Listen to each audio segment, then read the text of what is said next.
Hello everyone, welcome to MS study Guru. So आज की इस क्लास में हम सुपर श्योर सीरीज को ही कंटिन्यू करेंगे। सुपर श्योर टॉपिक्स की सीरीज का अगला टॉपिक है आईएसएलएम मॉडल। तो लास्ट वाले लेक्चर में मैंने आपको मॉनेटरी एंड फिस्कल पॉलिसी करवाया था। इसमें हम आईएसएलएम मॉडल के through monetary and fiscal policy समझेंगे। ठीक है, सो बहुत बेसिक सी चीजें आईएसएलएम मॉडल की आज मैं आपको समझाने वाली हूँ, जो आपके लिए समझनी बहुत जरूरी है और एग्जाम में टू द पॉइंट इन चीजों से क्वेश्चंस आएंगे आपको।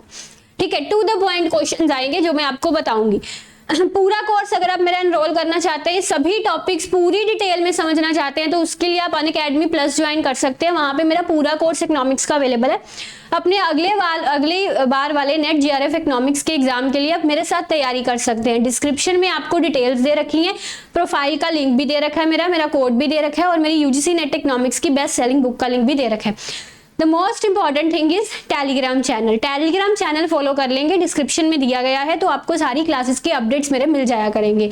Let's start from today's class. कल हमने मॉनेटरी फिस्कल पॉलिसी पढ़ा था। आप में से कोई भी ऐसा स्टूडेंट है जिसने वो क्लास नहीं देखी थी, तो प्लीज वो देखकर फिर ही इसी क्लास को कंटिन्यू करिएगा, क्योंकि बहुत सारी बेसिक चीजें आपको वहां से ही समझ में आएंगी। तो आईएसएलएम मॉडल में कैसे क्वेश्चंस आते हैं वो भी मैं आपको समझाऊंगी। तो ये मॉडल सबसे पहले तो दिया किसने है? हिक्स एंड हैंसन ने दिया है। हिक्स एंड हैंसन, ठीक है। तो देखिए, समझिए, ये कर्व है, इस कर्व में आप देख पा रहे हैं कि ये जो कर्व है ये नेगेटिव रिलेशन बता रहा है। एक्स एंड वाई एक्सिस में जो भी वेरिएबल्स हैं उनमें नेगेटिव रिलेशन बता रहे हैं।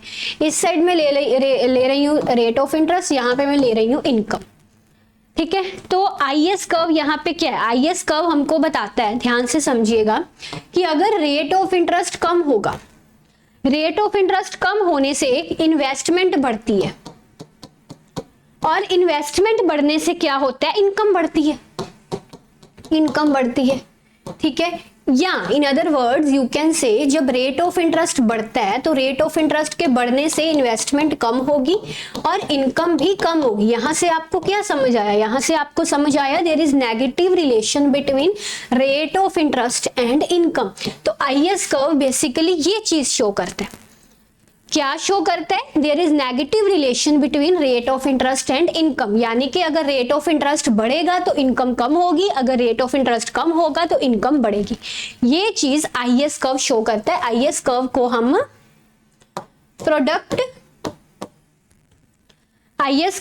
प्रोडक्ट मार्केट से भी रिप्रेजेंट करते हैं, प्रोडक्ट या गुड्स मार्केट से भी रिप्रेजेंट करते हैं। ठीक है, इतनी बेसिक चीज समझ में आई। अब आईएस कर्व यूज होता है फिस्कल पॉलिसी को रिप्रेजेंट करने के लिए, फिस्कल पॉलिसी को रिप्रेजेंट करने के लिए। अगर मैं इस आईएस कर्व को आगे की तरफ शिफ्ट करती हूं, इसका मतलब होता है राइट वार्ड्स शिफ्ट। ठीक है, क्या मतलब है इसका? Rightwards shift. ये राइट को शिफ्ट हुआ है, वो आगे जा रहा है। ठीक है, राइट, या यू कैन से अपवर्ड शिफ्ट। ठीक है, राइट वर्ड्स या अपवर्ड शिफ्ट। जब आईएस कर्व का राइट या अपवर्ड शिफ्ट होता है तो इसका मतलब होता है फिस्कल एक्सपेंशन, या यू कैन से इसका मतलब होता है एक्सपेंशनरी फिस्कल पॉलिसी। ठीक है, क्या मतलब होता है? Expansionary fiscal policy. Expansionary fiscal policy का क्या मतलब होता है भाई? एक्सपेंशनरी फिस्कल पॉलिसी का मतलब होता है पब्लिक एक्सपेंडिचर का बढ़ना और टैक्सेस का कम होना। ठीक है, एग्जाम में यहां से डायरेक्ट क्वेश्चन पूछा जाता है कि मान अगर टैक्सेस कम होंगे तो आपका आईएस कर्व किस तरफ शिफ्ट होगा, ऐसा क्वेश्चन आता है एग्जाम में। ठीक है, इसी तरह अगर मैं आईएस कर्व को पीछे की तरफ शिफ्ट कर देती हूँ, सो दैट मीन्स इसका मतलब होता है लेफ्टवर्ड शिफ्ट, लेफ्ट की तरफ या डाउनवर्ड शिफ्ट। यू कैन से लेफ्ट या डाउन की तरफ वो शिफ्ट हो रहा है। इसका मतलब होता है contractionary fiscal policy. Contractionary fiscal policy का क्या मतलब होता है? पब्लिक एक्सपेंडिचर का कम होना और टैक्सेस का बढ़ना। ठीक है जी, सो ये बेसिक चीजें आपको यहाँ पे पता होनी चाहिए। आगे चलते हैं एलएम कर्व की तरफ। एलएम कर्व बनता है कुछ इस तरह से, this is the LM curve. यहाँ पे रेट ऑफ इंटरेस्ट रहेगा, यहाँ पे इनकम रहेगा, बट आप क्लियरली देख पा रहे हैं कि LM curve positive relation show कर रहा है rate of interest and income में। बट ध्यान से समझिएगा, जो हम आईएस कर्व कर रहे थे ना, आईएस कर्व में हमने पढ़ा था कि रेट ऑफ इंटरेस्ट में चेंज आने से इनकम में चेंज आ रहा है ना। बट जो एलएम कर्व है ना, इसमें उल्टा हो जाता है। इसमें हम पढ़ते हैं कि इनकम में चेंज आने से रेट ऑफ इंटरेस्ट में चेंज आता है। यानी कि अगर इनकम बढ़ेगी, वो कहते हैं इनकम बढ़ने से ना डिमांड फॉर मनी बढ़ती है, ठीक है, जिस कारण रेट ऑफ इंटरेस्ट भी बढ़ेंगे। यानी कि इनकम बढ़ने से रेट ऑफ इंटरेस्ट बढ़ेंगे और इनकम कम होने से रेट ऑफ इंटरेस्ट कम होगा। यानी कि LM curve shows the positive relation between income and rate of interest, ठीक है। इसको हम मनी मार्केट से रिप्रेजेंट करते हैं, मनी मार्केट से। एलएम की फुल फॉर्म होती है लिक्विडिटी ऑफ मनी और आईएस की फुल फॉर्म होती है इन्वेस्टमेंट सेविंग, ठीक है।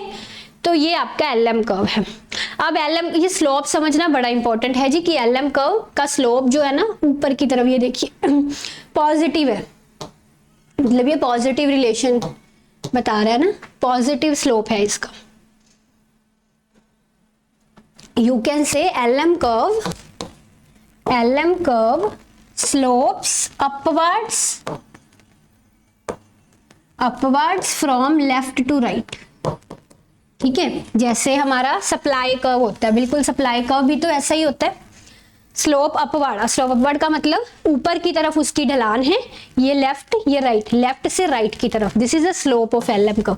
इसी तरह अगर आईएस का स्लोप पूछा जाए तो ये क्या कहोगे, it slopes downwards from left to right. जैसे आपका डिमांड कर्व होता है, नीचे की तरफ आ रहा है लेफ्ट से राइट, ठीक है। This is the slope of IS and this is the slope of LM. अब देखिए, अगर आपका एलएम कर्व जो है ना वो आगे की तरफ या यू कैन से राइट की तरफ शिफ्ट करता है, तो एक मिनट ये वाली लाइंस मिटा लें। एलएम कर्व इस तरफ अगर आपका शिफ्ट करता है, इस तरफ शिफ्ट करने का मतलब होता है कि ये राइट में शिफ्ट कर रहा है, राइट की तरफ शिफ्ट कर रहा है, ठीक है, या यू कैन से आगे की तरफ या राइट की तरफ शिफ्ट कर रहा है। जब भी एलएम कर्व हमारा राइट की तरफ शिफ्ट कर रहा है, इसका मतलब क्या होता है, एक्सपेंशनरी मॉनेटरी पॉलिसी, ठीक है। एक्सपेंशनरी मॉनेटरी पॉलिसी का क्या मतलब होता है, जब रेट्स कम हो जाते हैं, bank rate, repo rate, reverse है ना, ये सारे रेट्स कम होते हैं तो इकोनॉमी में मनी सप्लाई बढ़ती है, प्राइसेस बढ़ते हैं, ठीक है। इसी तरह जब आपका एलएम कर्व पीछे की तरफ यानी कि लेफ्ट की तरफ शिफ्ट हो रहा है, दिस मीन्स वो लेफ्ट की तरफ शिफ्ट हो रहा है। लेफ्ट की तरफ शिफ्ट होने का मतलब कि यहाँ पे कॉन्ट्रैक्शनरी मॉनेटरी पॉलिसी है, ठीक है। This is the basic terminologies of IS and LM curve. अब मैं आपको यहाँ पे इंपॉर्टेंट पॉइंट बताती हूँ, इफेक्टिवनेस वाला।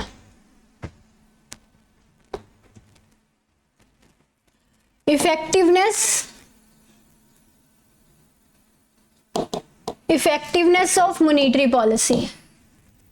मॉनेटरी पॉलिसी किस केस में इफेक्टिव होती है, मतलब एलएम एंड आईएस की शेप कैसी होगी तो मॉनेटरी पॉलिसी इफेक्टिव होगी। तो यहाँ पे बस थोड़ा सा याद रखना है आपको, एलएम आईएस। एलएम स्टीपर से स्टार्ट करना है। कहां से स्टार्ट करना है, एलएम स्टीपर से। एलएम स्टीपर, आईएस फ्लैटर, फिर स्टीपर फ्लैटर, फिर फ्लैटर, फिर स्टीपर, ठीक है। तो याद रखिएगा, जब आपका LM curve steeper and IS flatter होता है ना, उस केस में आपकी मॉनेटरी पॉलिसी ज्यादा इफेक्टिव होती है, मोर इफेक्टिव, और इस केस में फिर लेस इफेक्टिव होगी, है ना। तो मैंने क्या कहा, जब एलएम कर्व स्टीपर है तो मॉनेटरी पॉलिसी ज्यादा इफेक्टिव है। स्टीपर कैसे होता है कि जब उसकी जो ढलान है ना वो ज्यादा है, ये स्टीपर है। ढलान का कम होना स्टीपनेस होता है, ढलान का ज्यादा होना, सॉरी, मोर स्लोप, मोर ढलान ज्यादा है ना। और फ्लैटर क्या होता है, ये फ्लैटर है, ठीक है, इनके ढलान कम है यहाँ पे, है ना, लेस स्लोप, ये फ्लैटर है, ठीक है।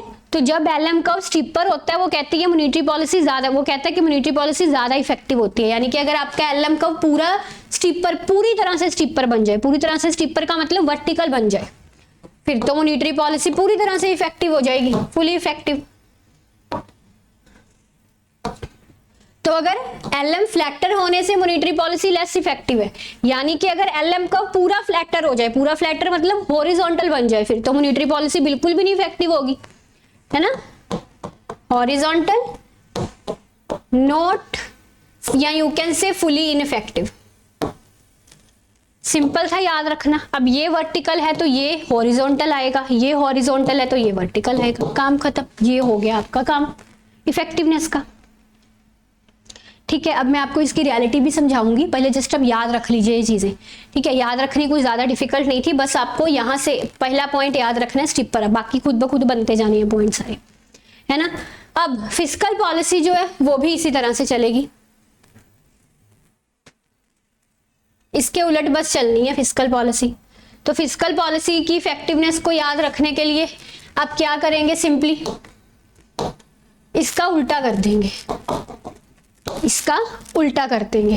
कैसे, मैं आईएस उस तरफ ले आती हूं और एलएम इस तरफ ले आती हूं, बस इतना काम।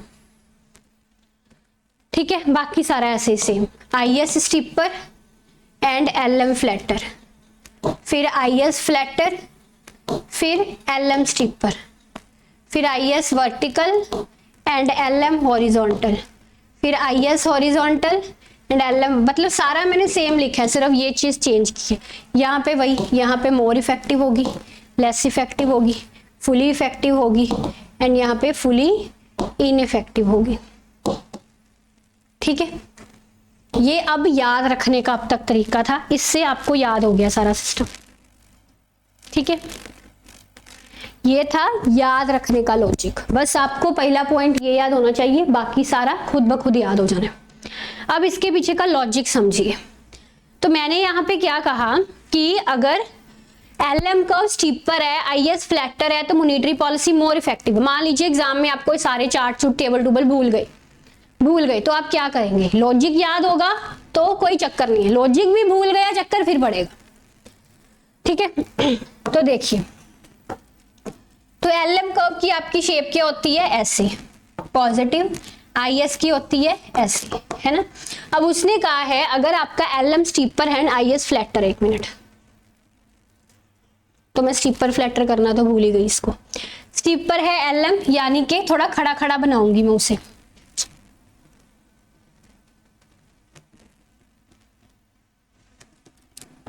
ऐसे। ठीक है, और आईएस फ्लैक्टर है यानी कि ऐसे। ठीक है, तो इस केस में वो कहते हैं मॉनेटरी पॉलिसी ज्यादा इफेक्टिव है। कैसे पता चला मुझे, देखिए मॉनेटरी पॉलिसी यानी कि ये ना जो बात कर रहा है ना, ये एक्सपेंशनरी की बात कर रहे हैं, एक्सपेंशनरी मॉनेटरी पॉलिसी। इसी तरह फिस्कल पॉलिसी कौन सी, एक्सपेंशनरी फिस्कल पॉलिसी।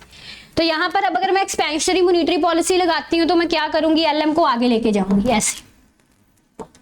तो मैंने एक्सपेंशनरी पॉलिसी लगा दी, तो देखिए एक्सपेंशनरी पॉलिसी के लगाने से मेरी इनकम में बड़ा अच्छा इंक्रीज आया, अच्छा खासा चेंज आया। ये देखिए कितना सारा चेंज आया।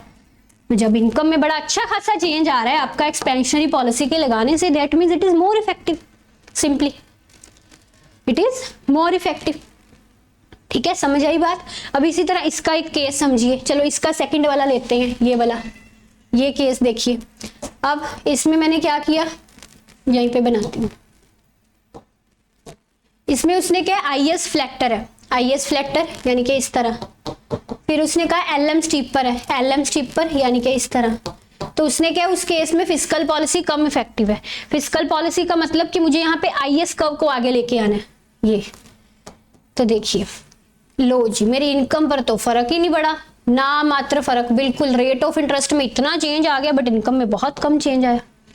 There is less change in income and more change in rate of interest. तो इस केस में आपकी पॉलिसी लेस इफेक्टिव होगी।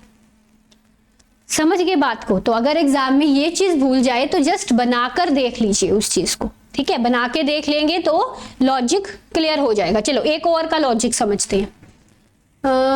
ये वाले लास्ट वाले का लॉजिक देखो। उसने कहा अगर एलएम हॉरिजॉन्टल है, हॉरिजॉन्टल यानी कि ऐसे, और आईएस वर्टिकल है यानी कि ये आईएस वर्टिकल, तो मॉनेटरी पॉलिसी बिल्कुल भी नहीं इफेक्टिव। मॉनेटरी पॉलिसी यानी कि मुझे एलएम को आगे लेके आना पड़ेगा। ये मैं एलएम को आगे ले ही, लो जी इनकम में जीरो इंक्रीज हुआ। When there is zero increase in income, income में बिल्कुल भी इंक्रीज नहीं हो रहा, बिल्कुल भी नहीं चेंज आ रहा, यानी कि पॉलिसी बिल्कुल भी इफेक्टिव नहीं है मेरी। आ गई समझ बात ना? तो इसी तरह से आप डायग्राम को बनाकर या टेबल याद रख के ये सब चीज समझ सकते हैं। फाइन, आगे चलते हैं। आगे बड़े बच्चे डिमांड करते हैं मुंडल फ्लेमिंग मॉडल। तो मैं आपको एक चीज बताती हूँ, उसके अलावा मुंडल फ्लेमिंग मॉडल से एग्जाम में कुछ नहीं पूछा जाता आपको। एक ही इंपॉर्टेंट चीज है मुंडल फ्लेमिंग मॉडल की जो आपको याद रखनी है। जब भी इकोनॉमी में हमारा फिक्स्ड एक्सचेंज रेट सिस्टम रहे ना, फिक्स्ड एक्सचेंज रेट सिस्टम, तो उस केस में आपकी फिस्कल पॉलिसी इफेक्टिव होती है। फिस्कल पॉलिसी इफेक्टिव होती है, मॉनेटरी पॉलिसी बिल्कुल भी नहीं। ठीक है, जब भी इकोनॉमी में फ्लेक्सिबल एक्सचेंज रेट सिस्टम रहेगा, फ्लेक्सिबल एक्सचेंज रेट, उस केस में मॉनेटरी पॉलिसी इफेक्टिव होती है। मॉनेटरी पॉलिसी इफेक्टिव होती है, फिस्कल बिल्कुल भी नहीं। अब ये फिक्स्ड एक्सचेंज रेट में दो तरह की मोबिलिटीज का जिक्र आता है। एक होता है कि कैपिटल पूरी तरह से मोबाइल है, परफेक्ट कैपिटल मोबिलिटी। एक होता है रिलेटिव कैपिटल मोबिलिटी। दोनों तरह की कैपिटल मोबिलिटी कोई भी हो, बस रेट अगर फिक्स्ड है आपका तो आपकी फिस्कल पॉलिसी को ही इफेक्टिव होना। इसी तरह से फ्लेक्सिबल एक्सचेंज रेट में भी किसी भी तरह की मोबिलिटी हो, परफेक्ट कैपिटल मोबिलिटी हो या रिलेटिव कैपिटल मोबिलिटी हो, कोई नहीं फर्क पड़ता। अगर फ्लेक्सिबल एक्सचेंज रेट सिस्टम है तो आपकी मॉनेटरी पॉलिसी ही इफेक्टिव होएगी, कुछ भी हो जाए। दिस इज ये एक कंक्लूजन है जिससे आपको एग्जाम में क्वेश्चन आता है कि कौन सी एक्सचेंज रेट में कौन सी पॉलिसी इफेक्टिव रहती है। ठीक है, तो ये आपको नहीं भूलना बिल्कुल भी।